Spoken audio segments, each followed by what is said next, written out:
Autistic black girl has a meltdown mid-flight and an Air Marshal restrains her until her therapist mom's intervention shocks the entire crew. But what this federal officer said while pinning a 12-year-old's arms behind her back will make you question whether we've learned anything about disability rights or if ignorance dressed as authority is more dangerous now than ever before. Ma'am, she's disturbing passengers and could be a safety threat. Control her now or I will. Federal Air Marshal Derek Cole stands over Zara Holloway in row 18 of Flight 2847 from Boston to Atlanta, his voice carrying the absolute certainty of someone who believes his badge makes him right, his hand already reaching for 12-year-old Zara who's rocking violently in her seat, crying and hyperventilating, trapped in an autistic meltdown she cannot control. The words hit Nina like a physical blow, watching this stranger move toward her daughter with the kind of aggressive intervention that will traumatize Zara for years, that violates every evidence-based protocol Nina has spent her career teaching people, that transforms a neurological response into a crisis because authority refuses to listen to the black mother trying desperately to explain. Here's what people don't understand about discrimination in 2026. It's not just about race anymore, though race absolutely amplifies it. It's about the intersection of blackness and disability, about how a black autistic child having a meltdown gets treated like a threat while a white autistic child gets treated like a medical situation, about how expertise from black mothers gets dismissed as excuses while authority from white officers gets treated as gospel. And in some ways that makes it more insidious than the open prejudice of previous eras because now people can claim they were just following safety protocols, just doing their job, just protecting passengers, while they traumatize a disabled child whose only crime is having a nervous system that processes the world differently. Nina isn't surprised by Derek's intervention. She's shocked, yes, because you're never quite prepared for someone to physically grab your child despite your explicit warnings. But surprised? No, this is her reality as a black mother of an autistic daughter, the teacher who called security instead of using the behavior plan Nina provided, the store manager who accused Zara of being on drugs during a meltdown, the doctor who suggested Nina was just making excuses for bad parenting. Each time the same pattern, black expertise dismissed, white authority elevated, disabled black children treated as problems to be controlled rather than people to be supported. She's autistic, Nina's voice shakes as she tries one more time to prevent disaster. This is a sensory meltdown, not aggression. She needs space and time, not restraint. Touching her right now will make everything worse. I don't care what you call it. Derek's hand closes on Zara's shoulder. She's out of control and I'm trained to handle threats. Step aside, ma'am. Around them passengers watch with phones out recording, some looking concerned, others looking annoyed that their flight is being disrupted, none of them speaking up, none of them challenging this federal officer who's about to commit an act that will haunt everyone who witnesses it. Nina tries to position herself between Derek and Zara, but he's bigger, stronger, has the weight of federal authority behind him. Please don't touch her, Nina's voice breaks.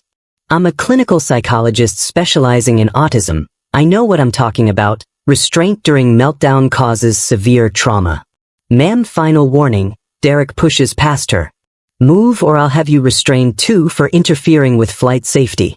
Zara's meltdown intensifies, her vocalizations getting louder, her rocking more violent, her hands flapping rapidly as her nervous system tries desperately to regulate itself, completely unaware that in seconds a stranger will grab her, will pin her arms, will do the exact thing that every autism organization in America warns against. If you believe no disabled child should be traumatized by the people supposed to protect them, keep watching. If you think understanding autism is optional for people with authority over our lives, you need to see what happens when ignorance meets power. And if you've ever watched someone dismiss an expert because they didn't like what the expert was saying, drop a comment below and tell us your story. We're reading every single one. Tell us where you're watching from and what time it is right now. This story doesn't end the way you think. Hit that like button if you stand for disability rights and subscribe to this channel because we're exposing the discrimination that happens when authority refuses to listen to black mothers who know their children best. Derek's hands reach for Zara's arms and Nina knows with horrible certainty that she's about to watch her daughter experience trauma that no amount of therapy will fully erase, that this moment will become a wound Zara carries forever, and the man inflicting it genuinely believes he's the hero in this story. But to understand how a federal air marshal ended up restraining an autistic child against every medical recommendation while her mother watched in horror, you need to know who Nina and Zara Holloway really are, and more importantly, you need to understand why this trip to Atlanta represents both hope and anxiety for a family that's learned to navigate a world not designed for neurodivergent black girls. Zara Holloway is 12 years old, 7th grade at Brighton Academy in Boston, brilliant at math and art, loves graphic novels about superheroes who are different and powerful, dreams of becoming an animator who creates characters like her, disabled kids who save the world not despite their differences but because of them. She has level 2 autism, what used to be called moderate autism, which means she's verbal and intelligent and capable of so much but struggles with sensory overload, unexpected changes, and emotional regulation in ways that make the neurotypical world feel hostile and overwhelming.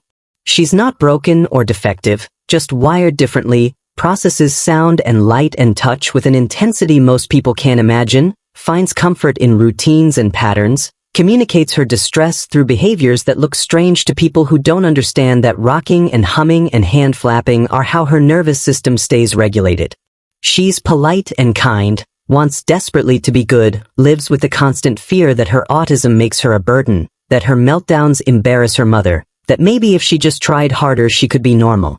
But Nina has spent 12 years teaching Zara that autism isn't something to fix or hide, it's part of who she is, that accommodating her sensory needs isn't spoiling her but supporting her, that meltdowns aren't failures but neurological responses to overwhelm, that she deserves dignity and understanding, not shame and punishment.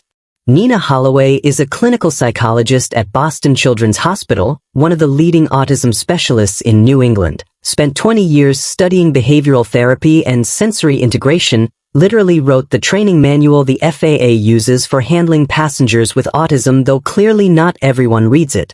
She's testified before Congress about disability rights, consulted with schools and airlines and law enforcement about evidence-based approaches to autistic meltdowns, published research papers that changed how medical professionals understand neurodivergence.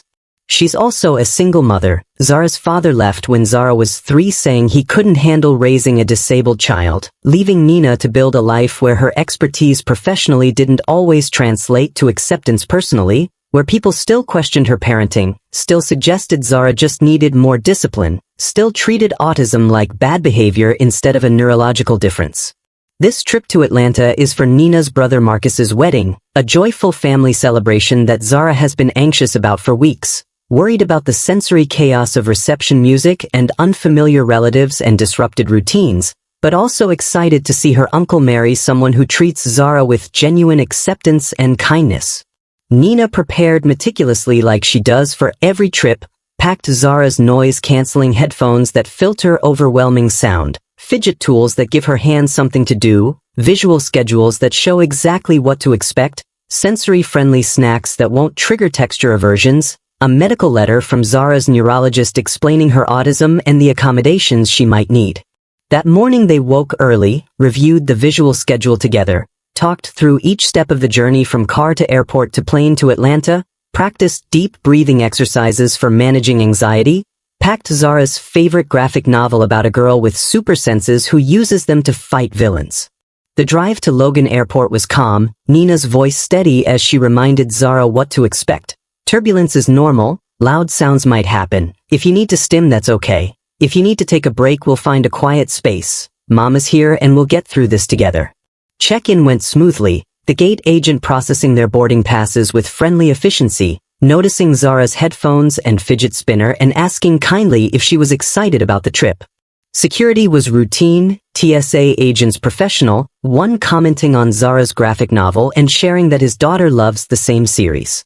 The gate area was typical Sunday morning chaos, but Nina found them seats away from the loudest crowds, let Zara put on her headphones and read while they waited, watched her daughter's shoulders relax as the familiar story and noise cancellation created a manageable sensory environment. They boarded early, taking advantage of pre-boarding for passengers needing extra time, found their seats in row 18, window and middle, Zara by the window because she likes watching clouds and it's less overwhelming than aisle seats where people brush past constantly. The plane was older but well-maintained, seats worn but comfortable enough, overhead bins already stuffed with other passengers' luggage. Around them the usual mix of travelers, businessman in 17C absorbed in his laptop, young couple in 19AB holding hands and whispering, college students scattered throughout economy with headphones and textbooks. The flight attendants were kind, a woman named Jessica checking their row and smiling warmly at Zara, asking if she needed anything, accepting Nina's explanation that Zara has autism and might need some patience with a genuine "that's absolutely fine, we're here to help."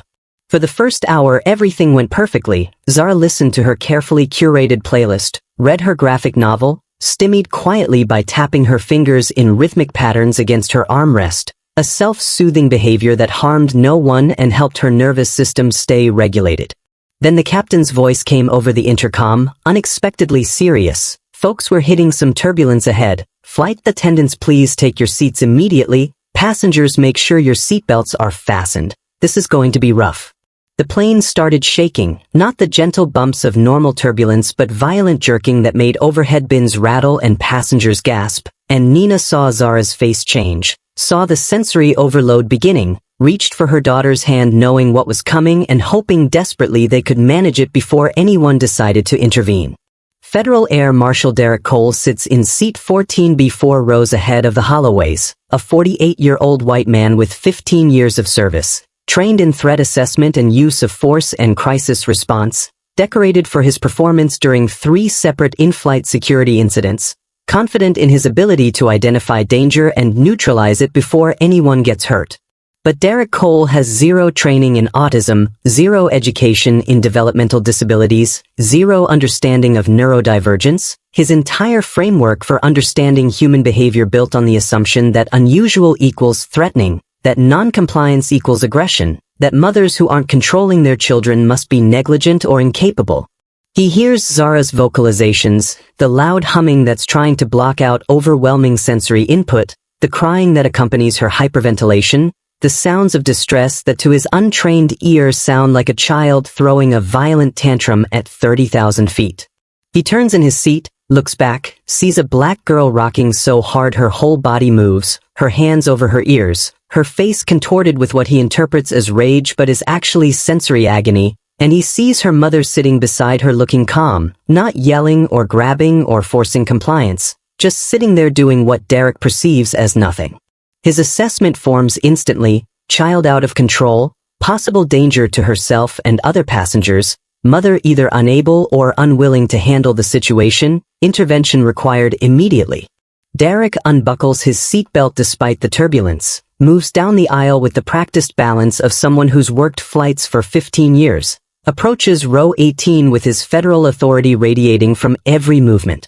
"Ma'am, what's going on here?" His voice carries the kind of command that expects immediate compliance and explanation.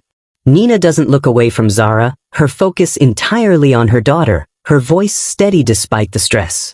"My daughter is autistic. She's having a sensory meltdown from the turbulence. She's not in danger and she's not a threat. She needs time and space to self-regulate. She's screaming and disrupting the flight." Derek's tone suggests this explanation is insufficient. "You need to calm her down immediately." Nina finally looks at him, her expression showing the exhaustion of having this same conversation for the 1,000th time. "I can't calm her down. Meltdowns aren't tantrums, they're neurological responses. They have to run their course. The best thing is to give her space and low stimulation." Derek crosses his arms, his body language screaming skepticism. "Ma'am, I'm a federal air marshal. I'm trained to assess threats. Your daughter is out of control." Nina reaches into her bag, pulls out the medical letter she prepared for exactly this scenario, unfolds it with shaking hands. "Here, this is from her pediatric neurologist. It explains her autism and appropriate responses. It specifically says not to restrain her during meltdowns." Derek barely glances at the letter, his eyes skimming words without really reading them, his mind already made up. "I don't need a letter. I need you to control your child."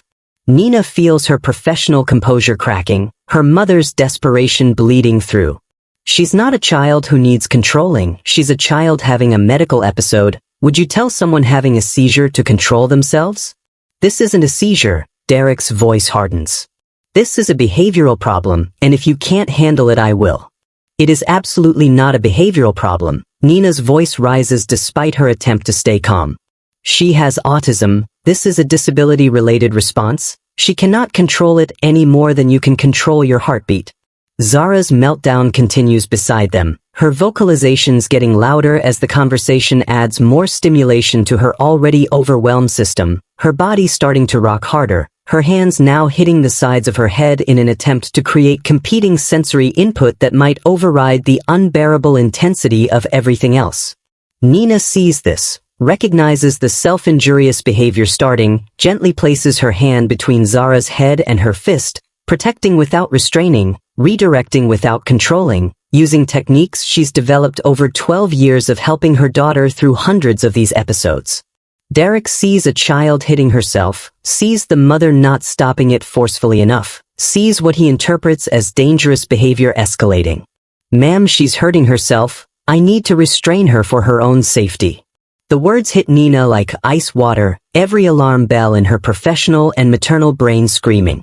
No, absolutely not. Restraint will make this exponentially worse. It will traumatize her. It violates every evidence-based protocol for autism. "Ma'am, step aside." Derek's voice goes cold with authority. "I'm handling this situation. You are not touching my daughter." Nina positions herself between Derek and Zara, her body a barrier, her voice carrying desperation and fury. "You don't understand what you're doing. You will hurt her in ways that won't heal." The flight attendant Sharon appears, drawn by the commotion, her face showing she's caught between competing authorities, the federal air marshal who technically outranks everyone on this plane and the mother who's clearly terrified. "Ma'am, please let him help." Sharon's voice tries for soothing but lands on patronizing. "He's trained for these situations. He's trained for security threats." Nina's voice cracks. "Not for autistic meltdowns. Those require completely different interventions. I'm a clinical psychologist specializing in autism. I know what I'm talking about."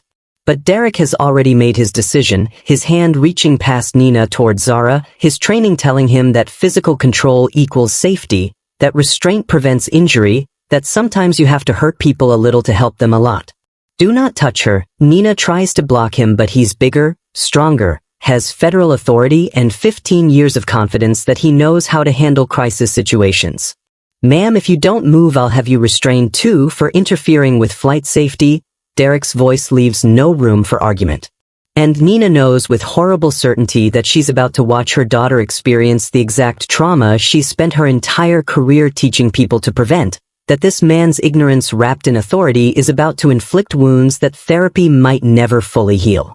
Derek pushes past Nina's attempted barrier, his hands reaching for Zara, who's still lost in her meltdown, completely unaware that in seconds her world is about to become exponentially more terrifying than anything the turbulence created. "Ma'am, I need you moved." Derek signals to Sharon, the flight attendant. "She's interfering with safety protocols. Get her out of my way." Sharon approaches Nina with apologetic eyes but compliant hands. "Ma'am, please, just let him handle this. He knows what he's doing." "He doesn't know what he's doing." Nina's voice rises to something close to a scream. "He's going to traumatize her." Restraint causes severe psychological damage to autistic people during meltdowns. This is the worst possible intervention.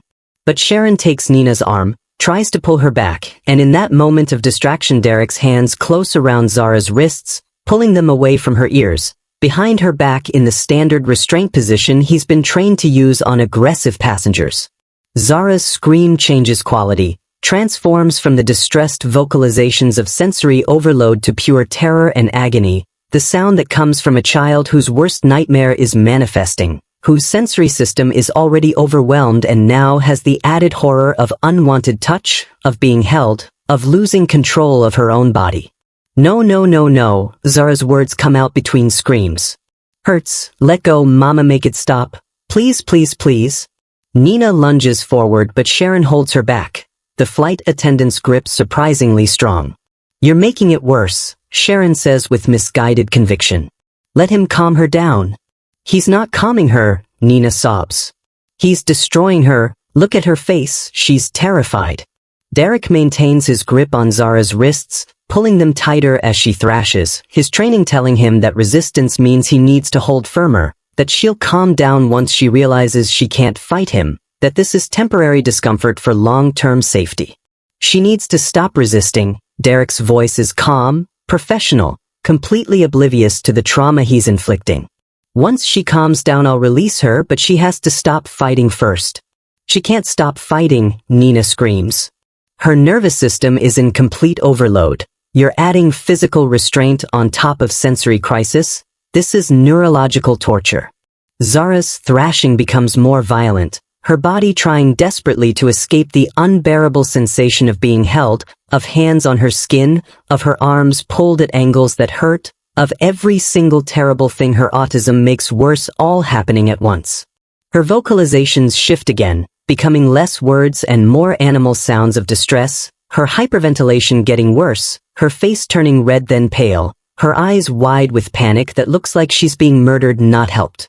2 minutes of this horror, Derek convinced he's doing the right thing, Zara convinced she's going to die, Nina watching her daughter being broken by someone who thinks he's protecting her. Let her go, Nina begs.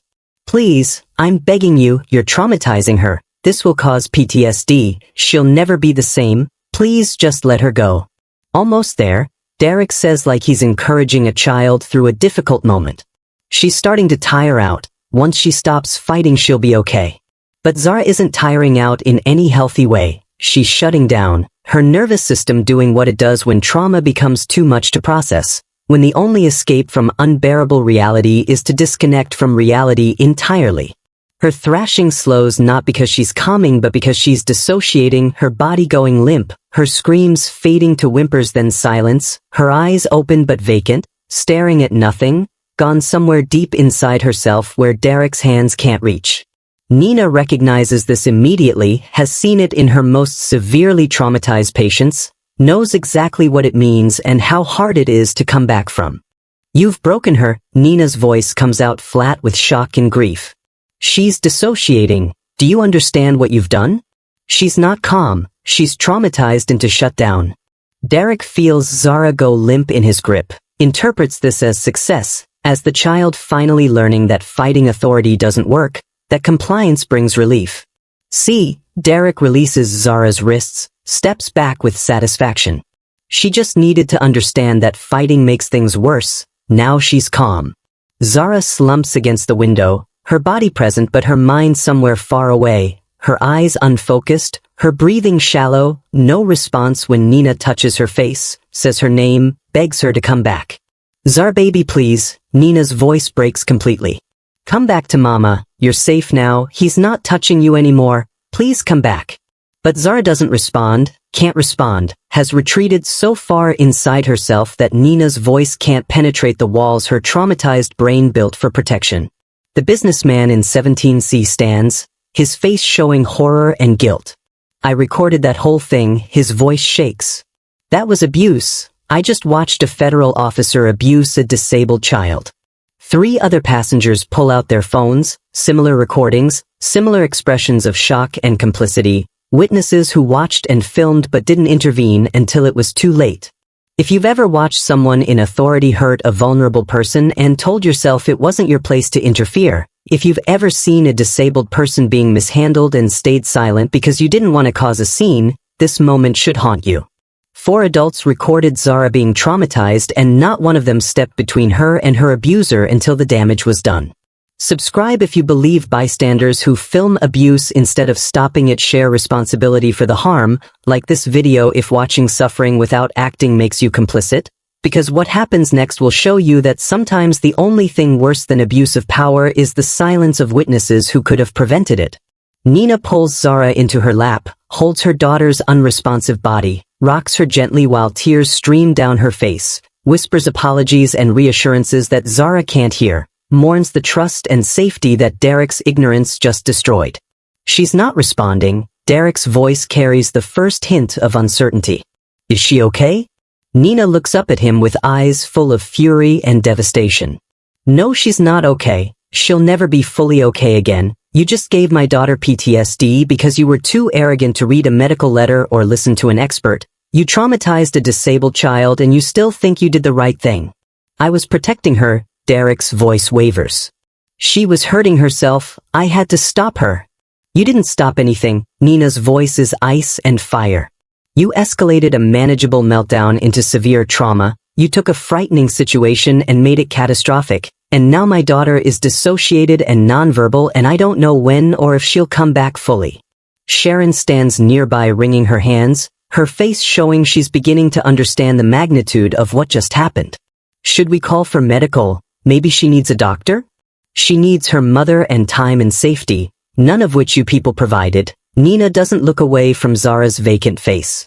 What she needed was for you to listen when I told you she has autism. What she needed was for him to read the medical documentation. What she needed was basic human decency and disability awareness. Derek backs away slowly, his confidence crumbling as the reality of passenger phones recording, of Zara's shutdown, of Nina's expertise finally penetrating his certainty.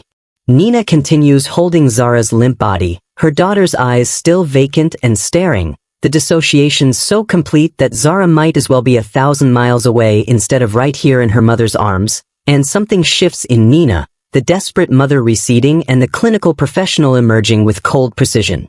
She stands carefully, settling Zara gently back into her seat where she remains motionless like a doll someone posed. Then Nina turns to face Derek and Sharon and the gathered passengers with a voice that carries authority earned through 2 decades of expertise. I am Dr. Nina Holloway, her words cut through the nervous murmurs filling the cabin. Clinical psychologist specializing in autism spectrum disorder at Boston Children's Hospital. I have a PhD in developmental psychology from Harvard University. I've published 47 peer-reviewed papers on autism and trauma. I literally wrote the training manual the FAA uses for handling passengers with autism. Derek's face goes pale, the implications of what she's saying hitting him like physical blows. And you just violated every single protocol in that manual, Nina continues, her voice steady despite the rage and grief underneath.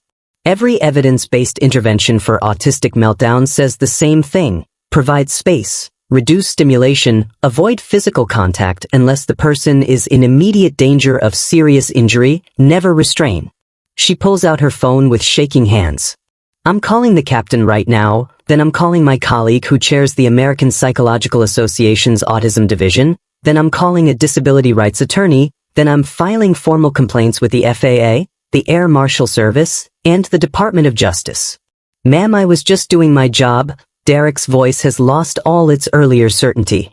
I was ensuring passenger safety. The child was hurting herself. By assaulting a disabled child? Nina's voice rises. That's your defense? She was engaging in self-soothing behavior that might have caused minor bruising at worst. You subjected her to physical restraint that caused severe psychological trauma. Those aren't remotely equivalent responses. Sharon tries to interject, her voice placating. Dr. Holloway, perhaps if we all just calm down and take a breath, we can figure out how to move forward from this unfortunate situation. Nina whirls on her. Don't tell me to calm down. I gave you medical documentation before any of this happened. I explained exactly what my daughter needed. I told you what would happen if someone restrained her, and you let him do it anyway. She gestures at Zara still sitting motionless. Look at her, really look at what your ignorance and his arrogance have done. She's gone, dissociated so deeply she can't respond to her own mother. This is traumatic shutdown and it can last hours or days or in severe cases become a permanent retreat. The businessman from 17C speaks up, his voice carrying shame. Ma'am, I have the whole thing recorded. I'll testify if you need witnesses. What he did was wrong and I should have stopped him. 3 other passengers chorus agreement, phones out showing different angles of Derek restraining Zara, of her screams and thrashing, of the moment she went limp and vacant, evidence that will make any investigation straightforward and damning. Nina kneels beside Zara again, her professional armor cracking as maternal desperation floods back. Zara baby, I'm here, you're safe now, he's not touching you anymore. Can you hear me, sweetheart? Zara doesn't respond, doesn't blink, doesn't show any awareness that her mother is speaking, her breathing shallow and mechanical, her body present but her consciousness somewhere unreachable. She's gone nonverbal, Nina says to no one in particular.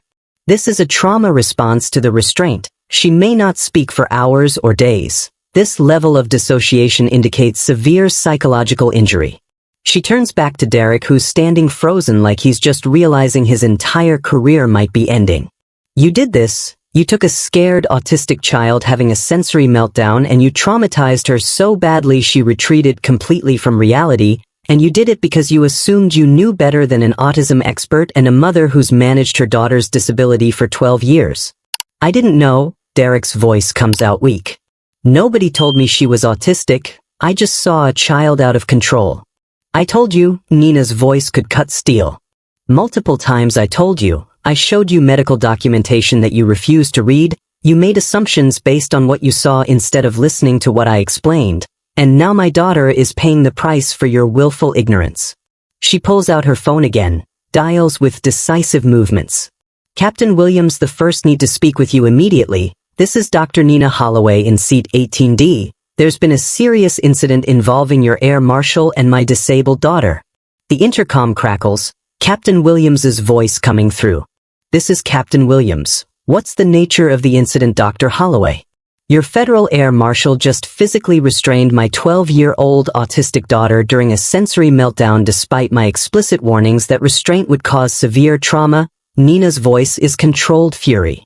I'm a clinical psychologist specializing in autism. What he did violates federal disability law, FAA guidelines that I personally helped write, and basic medical ethics. I'm requesting emergency landing and immediate medical assessment for my daughter.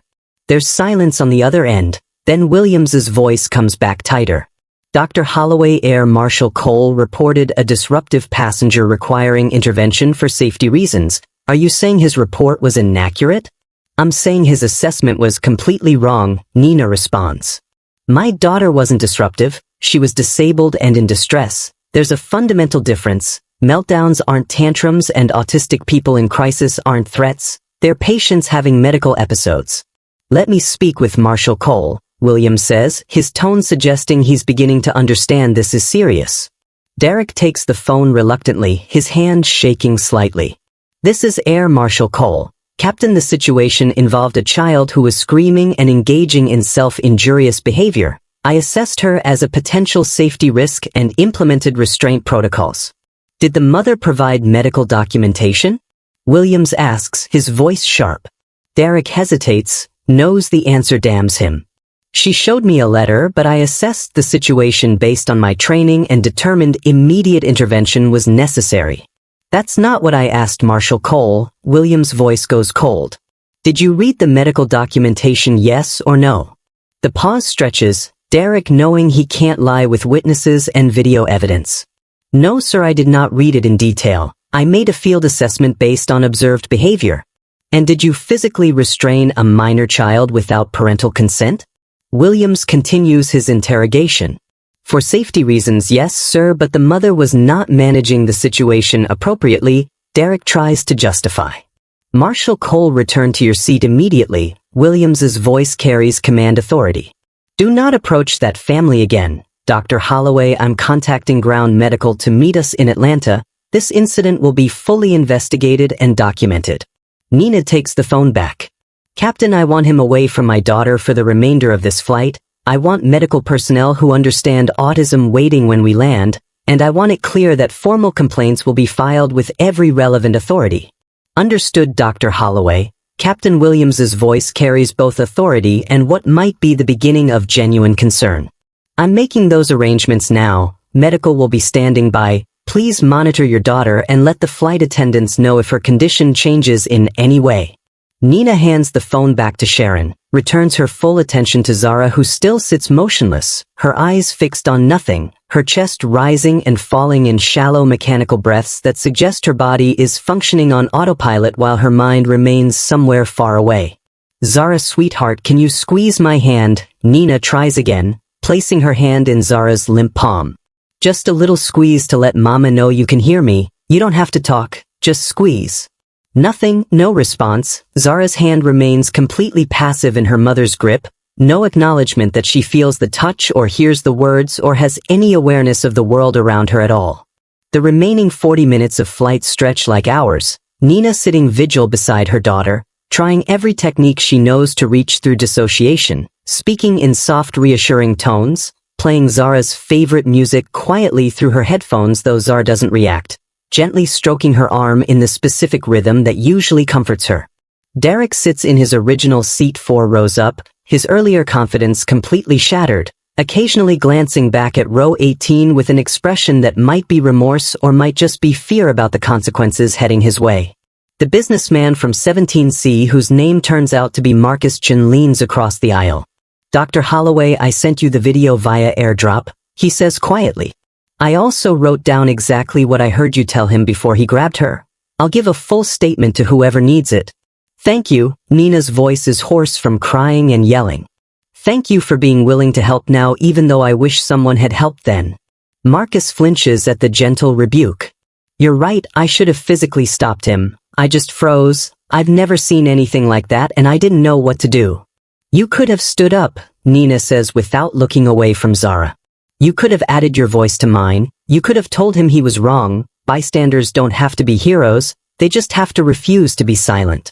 3 other passengers approach before landing, offering their videos, their statements, their apologies that sound hollow against Zara's continued unresponsiveness. The plane begins its descent into Atlanta, landing gear deploying with mechanical sounds that normally would trigger Zara's interest because she loves mechanical systems, loves understanding how things work, but now she doesn't even blink. They touch down smoothly, taxi to the gate, and Captain Williams makes an announcement. "Ladies and gentlemen, please remain seated. We have medical personnel boarding to assist a passenger. This will only take a few minutes. Thank you for your patience." The door opens and a medical team enters, led by Dr. Amit Patel, a pediatric psychiatrist whose credentials Sharon verified before landing, who approaches row 18 with the careful demeanor of someone who understands trauma. "Dr. Holloway, I'm Dr. Patel," he introduces himself. "Captain Williams briefed me on the situation. I specialize in childhood trauma and I'm familiar with autism. May I assess your daughter?" Nina nods gratefully, finally someone who might actually understand. "She's been dissociated for about 40 minutes, completely non-responsive. This level of shutdown is extreme even for her. The restraint triggered severe trauma response." Dr. Patel examines Zara with gentle efficiency, checking her pupils, her breathing, her muscle tone, speaking to her in calm tones even though she doesn't respond. He pulls out a small penlight, tests her tracking, notes how her eyes move reflexively but show no conscious awareness. She's presenting with acute traumatic dissociation. Dr. Patel confirms what Nina already knows. This is a classic response to physical restraint during an autistic meltdown. Her nervous system experienced such overwhelming threat that it shut down completely as a protective mechanism. "How long until she comes back?" Nina asks the question she's terrified to hear answered. "Hours, days, what am I looking at?" Dr. Patel's expression is compassionate but honest. "Hard to say. Every case is different. Typically with proper support and familiar environment we see return to baseline within 24 to 72 hours. But the trauma itself will need extensive processing. She'll likely need EMDR therapy, trauma-focused cognitive behavioral therapy, ongoing support." Nina nods, had already assumed all of this, her professional knowledge both a blessing and a curse because she knows exactly how bad this is, exactly how long recovery takes, exactly what her daughter faces. Airport police board next, 2 officers led by Sergeant Maria Torres, who's been briefed on the situation, who approaches Derek first with an expression that suggests she's not particularly sympathetic to his position. "Air Marshal Cole, I'm Sergeant Torres, Airport Police. I need to take your statement about the incident involving the minor passenger. Several witnesses have provided video evidence and I'll need you to explain your actions." Derek stands, his federal credentials suddenly feeling much less protective than they did an hour ago. "I responded to what I assessed as a safety threat. The child was engaging in self-injurious behavior and the mother wasn't controlling the situation. The mother is a clinical psychologist who specializes in autism," Torres says flatly. "She provided medical documentation which you apparently didn't read. We have video of her explicitly warning you not to restrain the child. Can you explain why you ignored expert medical advice?" "I made a judgment call based on my training." Derek's voice lacks conviction. "I believed immediate intervention was necessary to prevent injury." Torres pulls out her tablet, shows Derek one of the passenger videos. "This shows you restraining a child who was clearly in distress, not being aggressive. The audio has her mother repeatedly telling you this was a meltdown, not a behavior problem. Help me understand why trained federal law enforcement ignored explicit warnings from a medical professional." Derek watches himself on the video, sees Zara's terror, hears Nina's desperate warnings, watches the moment Zara goes limp and vacant, and seems to truly comprehend for the first time what he's done. I thought I was helping, his voice comes out broken. I thought restraint would calm her down. I didn't understand that it would make everything worse. You didn't understand because you didn't listen, Torres says without sympathy. The mother told you, the medical letter explained it, you had multiple sources of expert information and you dismissed all of it. That's not a judgment call, Marshal Cole, that's negligence.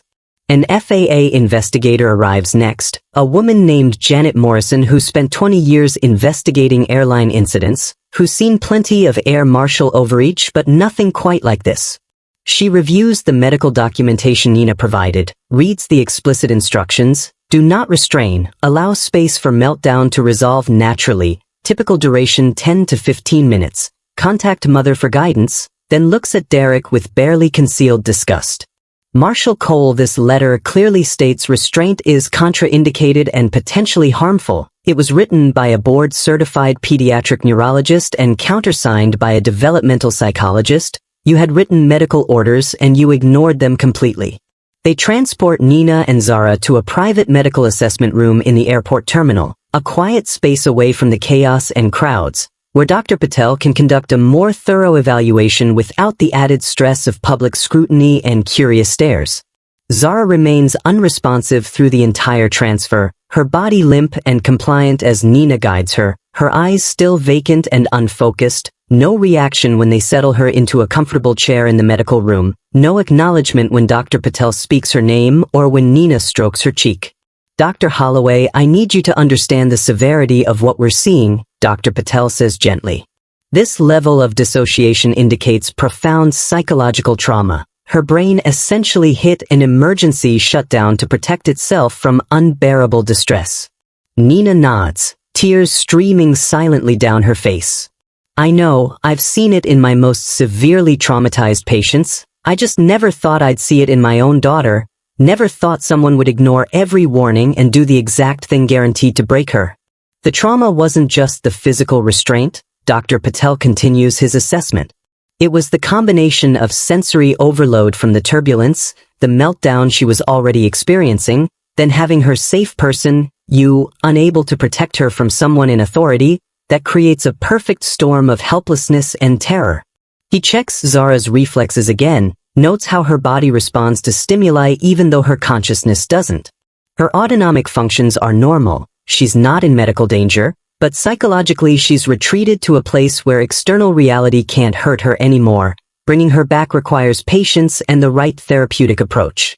How do I reach her? Nina asks desperately. What do I do? I'm an expert in this and I don't know how to bring my own daughter back.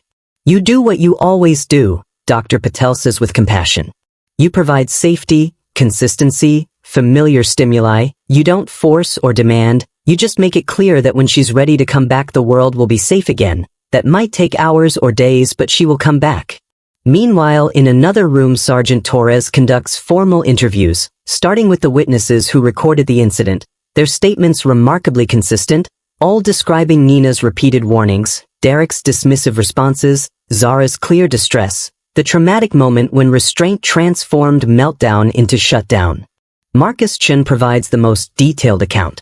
I heard Dr. Holloway say at least 5 times that her daughter was autistic, that restraint would cause trauma, that meltdowns need space, not control. She wasn't being hysterical, she was being professional and clear, and he ignored every word. The young mother from 19AB adds her perspective. I have a nephew with autism. I recognized what was happening immediately. That little girl wasn't being bad or dangerous. She was overwhelmed and scared. What that marshal did was cruel even if he didn't mean it to be.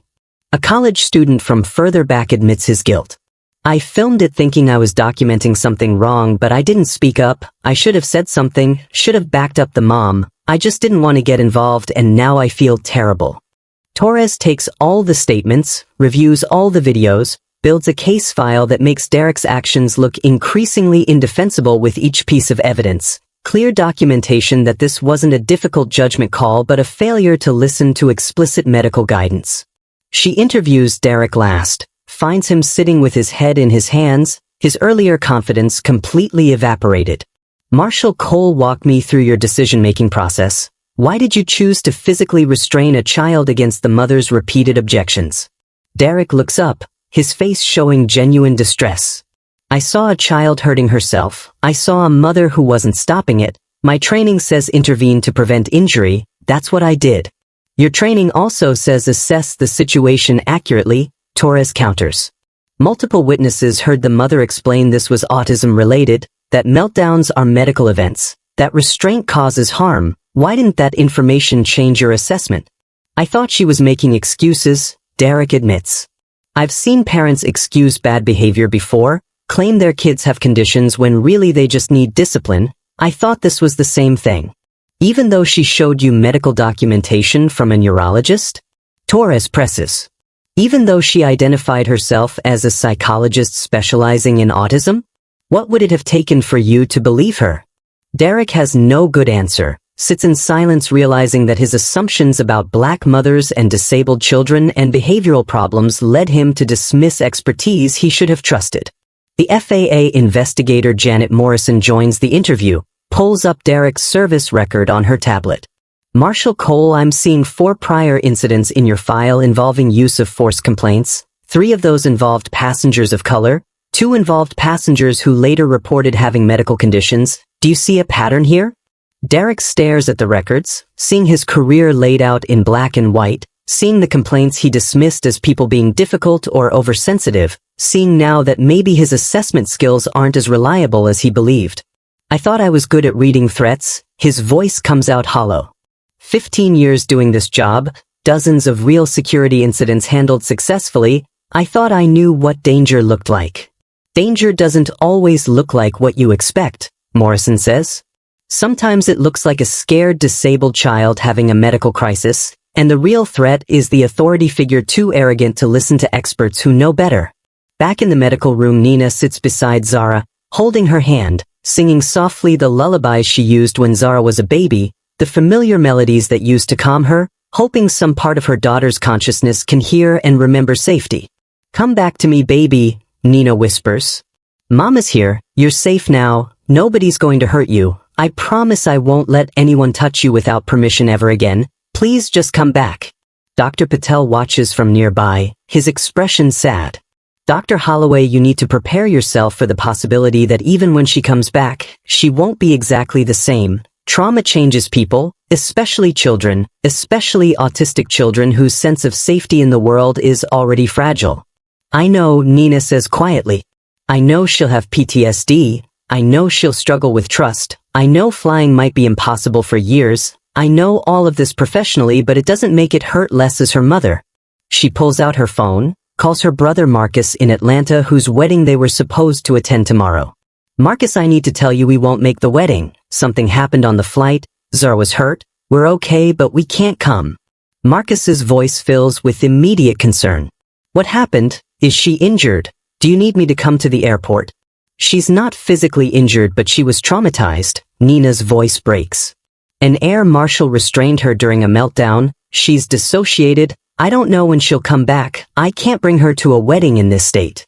Within 48 hours of the incident, the machinery of federal bureaucracy begins grinding toward accountability with a speed that surprises even Nina, who's filed complaints before and knows how slowly these systems usually move. The FAA opens a formal investigation into Derek Cole's conduct, pulling his complete service record, interviewing every witness, reviewing all video evidence with frame-by-frame precision, building a case file that grows thicker by the hour. The Air Marshal Service places Derek on immediate administrative leave, standard protocol when use of force complaints involve minors, his badge and credentials suspended pending the outcome of multiple investigations, his 15-year career suddenly hanging by threads. The Department of Justice Disability Rights Division opens its own investigation after Nina files a detailed complaint, 40 pages of documentation including medical records, witness statements, expert opinions from 5 colleagues who specialize in autism, and a timeline that shows exactly how many times Derek was warned before he acted. Nina retains attorney Lawrence Chen, one of the top disability rights lawyers in the country, a man who's won landmark ADA cases against airlines, school districts, police departments, who's made his career protecting disabled people from exactly this kind of institutional failure. Dr. Holloway, you have grounds for multiple claims, Lawrence explains during their first meeting. Assault, battery, disability discrimination under the ADA, violation of FAA passenger assistance protocols, infliction of emotional distress, and civil rights violations under Section 504 of the Rehabilitation Act. I don't want money, Nina says flatly. I want systemic change. I want training that actually works. I want air marshals who understand disability. I want this to never happen to another autistic child. We can get both, Lawrence promises. Settlements fund the changes. The money becomes leverage for policy reform. We make them pay enough that preventing future incidents becomes cheaper than settling future lawsuits. The investigation findings come 3 months later, 90 days of meticulous review producing a report that condemns Derek's actions in language rarely seen in federal documents. Air Marshal Derek Cole violated FAA passenger assistance protocols which explicitly require accommodation of passengers with disabilities, the report states. He ignored medical documentation provided by a licensed physician, dismissed expert guidance from a clinical psychologist specializing in autism, and implemented physical restraint against explicit warnings that such intervention would cause psychological harm.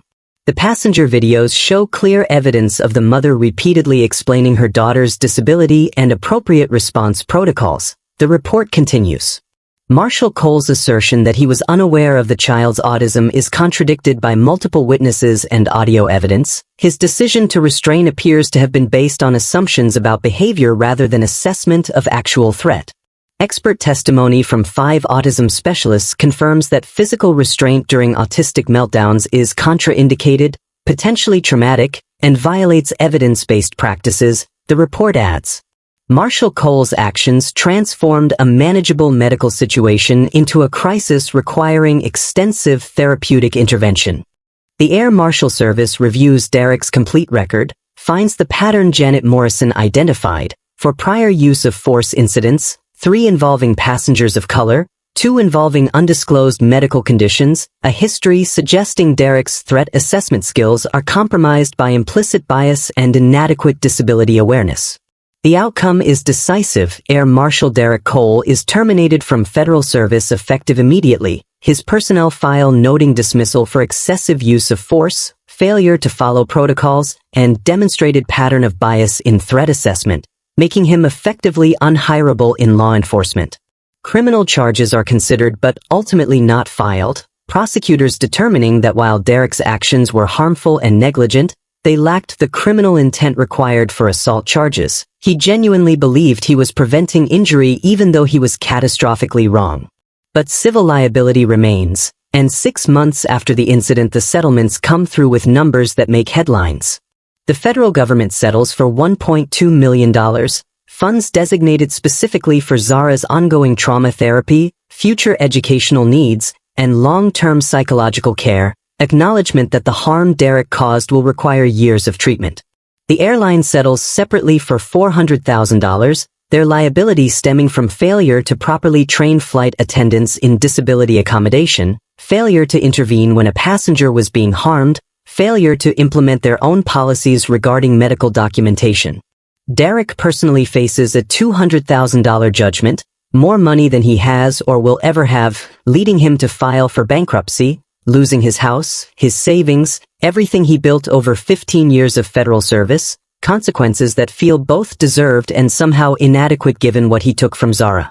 Nina donates the majority of the settlement money to autism advocacy organizations, keeps enough for Zara's therapy and future needs, uses her platform to push for the systemic changes she wanted more than financial compensation. She testifies before congressional committees, appears on news programs, writes op-eds for major publications, becomes a national voice for disability rights in transportation, turning her daughter's trauma into fuel for reform. Derek gives one interview 2 years after his termination, sitting in the break room of a shopping mall where he works security for $13 an hour, his federal pension lost, his law enforcement career destroyed, his certainty about his own judgment shattered. I thought I was helping, he tells the reporter, his voice hollow. I saw a child hurting herself and a mother who wasn't stopping it, and my training said intervene. I genuinely believed I was preventing injury, that restraint would calm her down and keep her safe. But you ignored the mother's warnings, the reporter prompts. She told you repeatedly about the autism, about the trauma restraint would cause. Why didn't you listen? Derek stares at his hands. I've been asking myself that for 2 years. I think I saw a black mother and assumed she was making excuses. I saw a black child and assumed behavior problem, not medical condition. I let my biases override my judgment and I destroyed that family's sense of safety. He looks directly at the camera. If any other air marshals or law enforcement are watching this, please learn from my mistake. When parents tell you their child has a disability, believe them. When medical professionals give you guidance, follow it. When someone says don't restrain, listen to them. Because I didn't listen and I traumatized a child who needed help, not force. The interview airs, generates some sympathy, more criticism. Doesn't change the fact that Derek's career is over, his financial security gone, his legacy reduced to a cautionary tale about what happens when authority meets ignorance. Back in Boston, Nina watches the interview with mixed feelings, sees Derek's remorse, recognizes it as genuine, still feels no forgiveness because remorse doesn't undo trauma, doesn't give Zara back the innocence and trust that restraint stole. He's sorry now, Nina says to Lawrence, who's sitting beside her. He understands now, but understanding after the fact doesn't help Zara, doesn't erase the nightmares or the fear or the months of therapy. The first 72 hours after the incident blur together in Nina's memory, endless hours sitting beside Zara, who remains mostly nonverbal, who communicates through writing and drawings when she communicates at all, whose artwork shows planes and hands holding her and terror rendered in colors too dark for a 12-year-old to need. She draws the same image repeatedly, herself small and trapped, a faceless figure restraining her, her mother reaching but unable to help, the pictures breaking Nina's heart because they show exactly what Zara experienced, the helplessness, the betrayal of safety, the incomprehensible cruelty of adults who were supposed to protect. Dr. Okafor, Zara's regular therapist who's worked with her since she was 7, comes to their house daily those first weeks, implements trauma protocols she hoped she'd never need to use, EMDR therapy to process the traumatic memories, play therapy to help Zara express what words can't capture. This is severe trauma, Dr. Okafor tells Nina privately. The restraint triggered every fear autistic people have about losing bodily autonomy, about being controlled, about the world being fundamentally unsafe. She'll need months, maybe years to fully process this.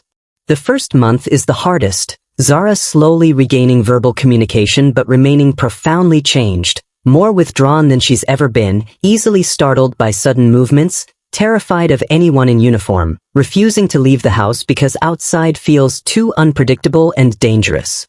She has nightmares every night, wakes up screaming about hands holding her down, about not being able to breathe, about calling for her mother who can't reach her, night terrors so severe that Nina starts sleeping in Zara's room to provide immediate comfort when the dreams come. They were supposed to fly back to Boston from Atlanta, but Zara's terror of planes is absolute, visceral. So Nina rents a car and drives 16 hours, watching Zara flinch at every rest stop, every stranger who gets too close, every unexpected sound. 6 months into recovery, Zara attends therapy 3 times per week, her calendar filled with appointments that slowly help her rebuild a sense of safety, techniques to manage the PTSD symptoms, strategies to distinguish past trauma from present reality. She tells Dr. Okafor during one session, "I don't understand why he hurt me," her voice small and confused. "I wasn't hurting anyone, I was just scared. Why did being scared make him think I was dangerous?" Dr. Okafor helps her understand gently. "He made a mistake, Zara, a really big terrible mistake. He didn't understand autism, he saw you differently than you actually are, none of that was your fault." "But it feels like my fault," Zara whispers. "Like my autism is what made him hurt me, like if I was normal he would have left me alone." Nina, who's sitting in on the session, intervenes.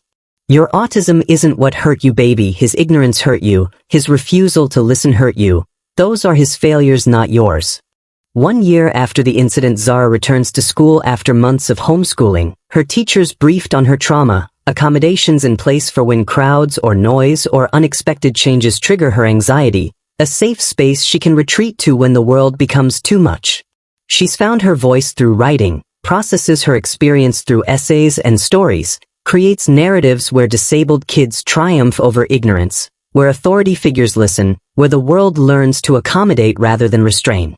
Her essay titled "The Day an Air Marshal Hurt Me Because He Didn't Understand Autism" wins a state-level writing competition, draws attention from disability rights organizations, gets published in mainstream magazines, forces people to confront what happened and why it matters. 2 years after the incident, Zara at 14 testifies before a congressional subcommittee examining disability rights in transportation, Nina beside her for support, her voice shaking but clear as she tells her story to lawmakers who have the power to change policies. "When I had a meltdown on the plane, I wasn't trying to scare anyone," Zara reads from her prepared statement. "I was scared, my body was overwhelmed and I couldn't control it. My mom knew what to do because she's helped me through hundreds of meltdowns, but the air marshal didn't listen to her." She pauses, gathers courage.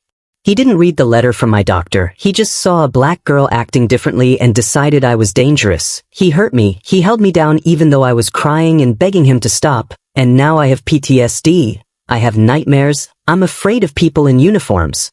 Her voice strengthens, passion replacing fear. Autistic people aren't threats. We're just wired differently. And if the people who are supposed to keep us safe don't understand that they'll keep hurting us, we need better training, we need people to listen to parents and doctors, we need the world to see disability as difference, not danger. The committee room erupts in applause, lawmakers visibly moved, several wiping tears, the moment captured by cameras that will spread Zara's testimony across news networks and social media, her courage inspiring policy changes she couldn't have imagined. Zara's testimony catalyzes legislative action that's been stalled in committee for years, her face and voice putting human cost to abstract policy debates, making it impossible for lawmakers to ignore the urgent need for disability protections in aviation. 18 months after her testimony, Congress passes the Aviation Neurodiversity Accommodation Act, legislation immediately nicknamed Zara's Law by disability advocates who fought alongside Nina to make it reality. Comprehensive reform that transforms how airlines handle passengers with autism and other developmental disabilities. The key provisions reflect everything Nina wished had been in place the day Derek restrained Zara: mandatory 8-hour autism and neurodiversity training for all airline personnel, TSA agents, and air marshals, annual recertification required, curriculum developed by actual autistic adults and autism specialists, not just security experts. Physical restraint of passengers with disclosed disabilities becomes explicitly prohibited except in cases of actual violence, meltdowns and stimming and self-soothing behaviors specifically excluded from definitions of threat, policies written to distinguish between dangerous and distressed.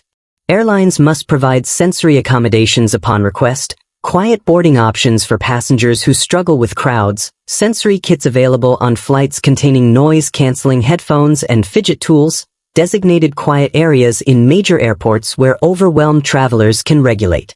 Passengers can pre-register disabilities confidentially with airlines, ensuring crew members are briefed before boarding, medical documentation uploaded to secure systems so families don't have to repeatedly prove their child's diagnosis to skeptical authorities.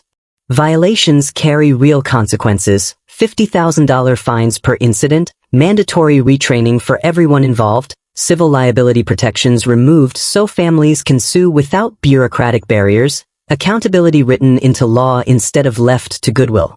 Nina becomes the face of implementation, hired by the FAA to completely overhaul their training programs, traveling the country teaching air marshals and TSA agents and flight crews what autism actually looks like, how to distinguish meltdown from tantrum, why restraint causes trauma.